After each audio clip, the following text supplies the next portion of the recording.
Muito bem. Amados, que a graça, a paz e a misericórdia do Senhor esteja sobre todos nós, é o que eu mais desejo. Começo essa tarefa agradecendo a Deus a oportunidade que nos dá de ter em mãos a ferramenta chamada computador e internet, onde nós podemos manter nosso contato em época de pandemia, em época de isolamento social. Mas eu estou convidando vocês para, junto comigo, estudar o Evangelho de João. É um convite que eu faço para você. E aqueles que seguirem e aceitarem meu convite vão caminhar comigo durante praticamente daqui até o final do ano só no Evangelho de João.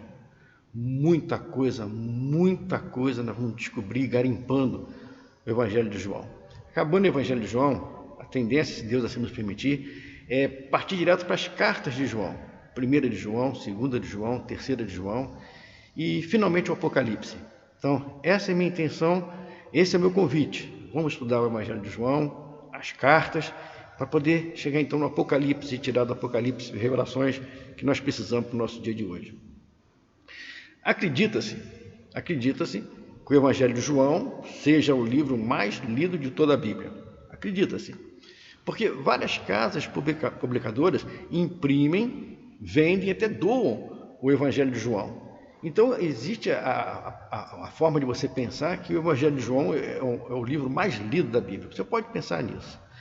Então, vem a pergunta, por que essa preferência pelo Evangelho de João? De onde vem essa preferência pelo Evangelho do apóstolo João? Olha, o Evangelho de João foi o último a ser escrito. Foi o último a ser escrito. Quando João escreveu o seu Evangelho, os Evangelhos de Mateus, Marcos e Lucas, que nós chamamos de sinótico, porque eles olham o ministério de Jesus pelo mesmo ângulo, esses 3 evangelhos já estavam circulando por todas as igrejas. E há mais de 40 anos. Então, olha só, o Evangelho Mateus, Marcos e Lucas circulando pelas igrejas, há mais de 40 anos que estão circulando pelas igrejas, e só depois é que João vai escrever o Evangelho dele. Para a gente ter uma ideia, mais ou menos, Marcos, que acredita-se ter sido o primeiro a ser escrito, ele foi escrito ali antes dos anos 50. Então, estudiosos foram mais a fundo e conseguiram identificar que o Evangelho de Marcos deve ter sido escrito por volta ou antes um pouco do ano 50, do ano 50. Já Mateus, após o ano 50. Acredita-se que Mateus copiou e colou uma parte de Marcos, e acredita-se, ninguém pode afirmar. Então ele foi escrito após os anos 50. Já Lucas vai escrever só no início dos anos 60. Só no início dos anos 60 é que Lucas vai escrever o Evangelho dele. E João foi escrito no final do 1º século. Já no final do 1º século, é a hora que João, já velho, idoso, é que ele vai escrever o Evangelho dele. Quando João vai escrever o seu Evangelho, os demais apóstolos já estavam mortos. Se você for estudar a tradição, como é que acredita-se que eles morreram, e a data em que eles morreram, vocês vão ver que João vai escrever o Evangelho dele quando todos já estavam mortos. Interessante, dos apóstolos de Jesus, o único que teve morte por idade foi João. Os demais todos tiveram mortes bem terríveis, queimados, decapitados, enfim. João foi o único que morreu de velhice. Mas por que eles demoraram tanto a escrever os seus evangelhos? Porque 50, 60, 90 anos depois do ministério de Cristo que eles vão escrever os evangelhos. A gente pode acreditar lendo o livro de Atos. Se você for no livro de Atos, no capítulo 11, já no finalzinho, no meio do capítulo 11, você vai ver o seguinte: Jesus já tinha cumprido o ministério, já tinha crucificado, já tinha ressuscitado, ele já tinha passado um bom tempo com seus apóstolos, e agora ele estava na iminência de subir aos céus.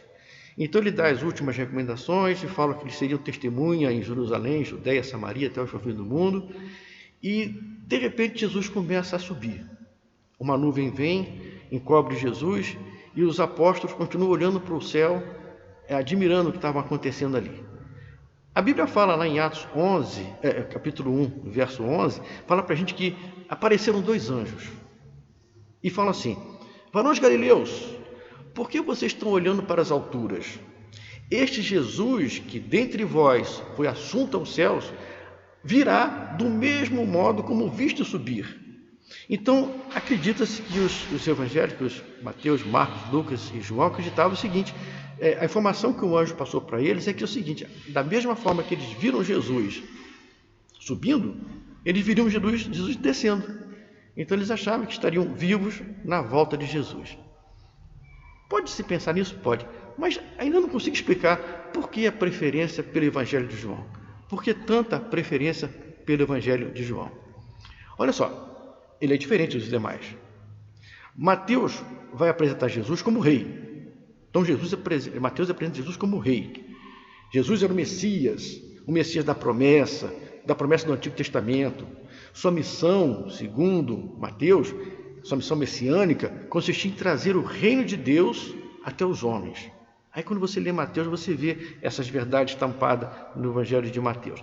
Quando você vai ver Marcos vai apresentar Jesus como servo do Senhor, o servo conquistador, aquele que acalma a tempestade, aquele que expulsa o demônio, aquele que faz curas. Mostra também o servo sofredor, aquele servo que precisava sofrer e morrer, para que na morte dele todos nós tivéssemos vida. E finalmente apresenta o servo triunfante, que é o que ressuscita, de acordo com a vontade do Pai. Marcos mostra isso para a gente. Já Lucas vai apresentar Jesus como o Salvador divino, de que falavam as Escrituras, o Redentor divino que veio para salvar aqueles que se haviam perdido. O Filho do Homem, como Lucas fala, o Filho unigênito do Pai que veio buscar e salvar os perdidos.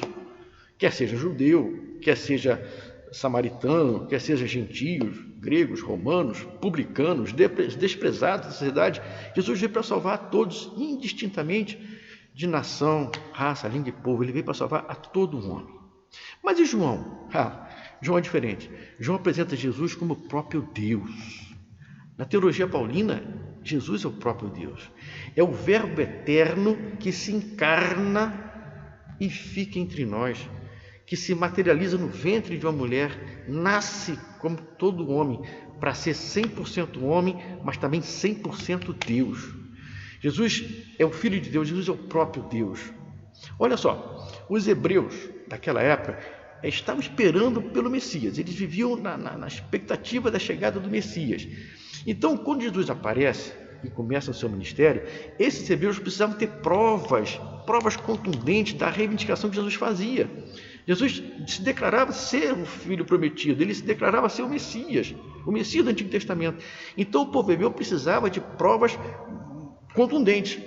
Os milagres e sinais que Jesus fez, parece-me que não foi suficiente para eles entender a messianidade de Cristo. Parecia que eles queriam uma coisa mais sobrenatural, uma coisa mais, mas o simples fato de você ressuscitar um morto, para eles não foi suficiente. Curas, expulsão de demônio, a mensagem em si que Jesus trazia não era suficiente. Aí João, quando vai escrever seu evangelho, ele vai tentar apresentar provas da messianidade de Jesus. Essa que Jesus vai apresentar provas que Jesus é realmente o Filho de Deus. Aí para isso João vai selecionar milagres e discurso de Jesus dos últimos 20 dias, dos 3 anos e pouco de ministério de Jesus. Então, de todo o ministério de Jesus, João separa o que aconteceu, de repente, nos 20 últimos dias. Vai apresentar milagres e discursos para validar a posição de que Jesus é o Cristo, Jesus é o Messias.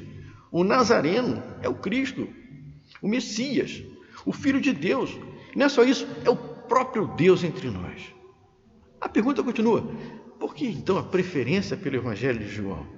Olha só, João trata apenas 7 milagres e 7 afirmações de Jesus. Quando você vai ler o livro de João, diferente dos demais, que começa com a genealogia, infância, nascimento, infância e tal, João não vai fazer isso, ele vai pegar assim, apenas 7 sinais, 7 milagres, 7 afirmações do Senhor e compõe o evangelho dele. Então João não está preocupado com árvore genealógica, com nascimento, com infância, com ministério lá na Galileia. Não está. Expulsão de demônio, não está. Porque certamente os outros evangelhos que já circulavam, já tratavam disso.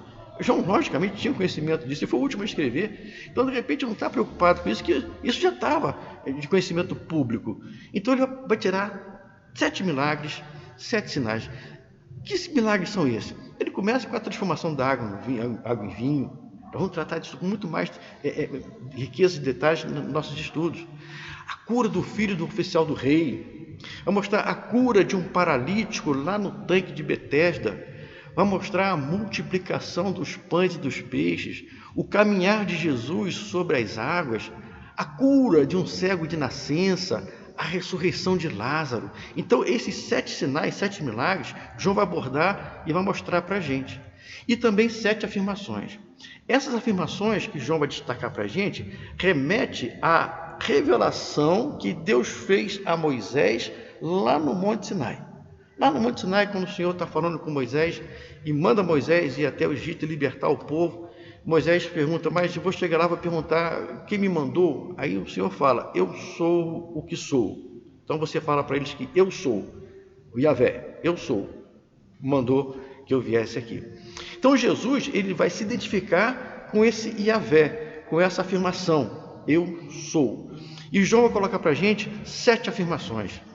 Jesus fala, eu sou o pão da vida, eu sou a luz do mundo, eu sou a porta, eu sou o bom pastor, eu sou a ressurreição e a vida, eu sou o caminho, a verdade e a vida, e eu sou a videira verdadeira. Aí em todo o evangelho de João, vocês vão ver o Senhor declarando 7 vezes, eu sou, para mostrar o seguinte, aquele Deus lá do Antigo Testamento, que passou a lei para Moisés, que vocês hebreus tanto zelam, tanto prezam, tanto fazem cumprir, pois é, eu sou aquele Deus encarnado, eu sou tudo isso, e vim aqui para dar vida e vida em abundância.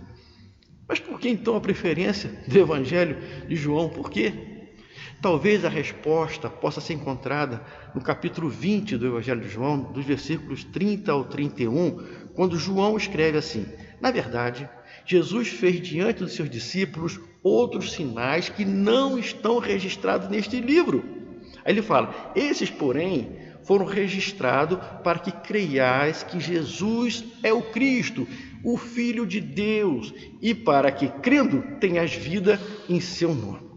Então, o que está registrado no Evangelho de João é suficiente para que nós creiamos que Jesus é o Messias e, crendo, tenhamos vida eterna em seu nome. Essa é só a introdução. Muita coisa vem por aí. No nosso próximo encontro, nós veremos o diabo plantando joio onde Jesus plantou trigo. O Senhor plantou a boa semente. A boa semente Jesus trouxe do Evangelho, a boa nova. E quando o Evangelho começa a propagar, a igreja começa a se fortificar, lá vem o diabo jogando joio dentro da igreja para atrapalhar o entendimento da palavra de Deus. E aí nós vamos ver a luta de João contra o gnosticismo. Você vai ver que o livro de João é uma luta ferrenha do apóstolo contra ideias heréticas que chegavam agora na igreja que estava nascendo. Do mesmo jeito que o diabo tentou matar Jesus, lá quando Herodes manda matar as crianças em Belém, para que Jesus não crescesse, do mesmo jeito, o diabo agora ataca a igreja, para não deixar que a igreja cresça e tome a forma desejada pelo nosso Deus. Vou parar por aqui e nós vamos então esperar o próximo encontro. Em nome de Jesus. Amém.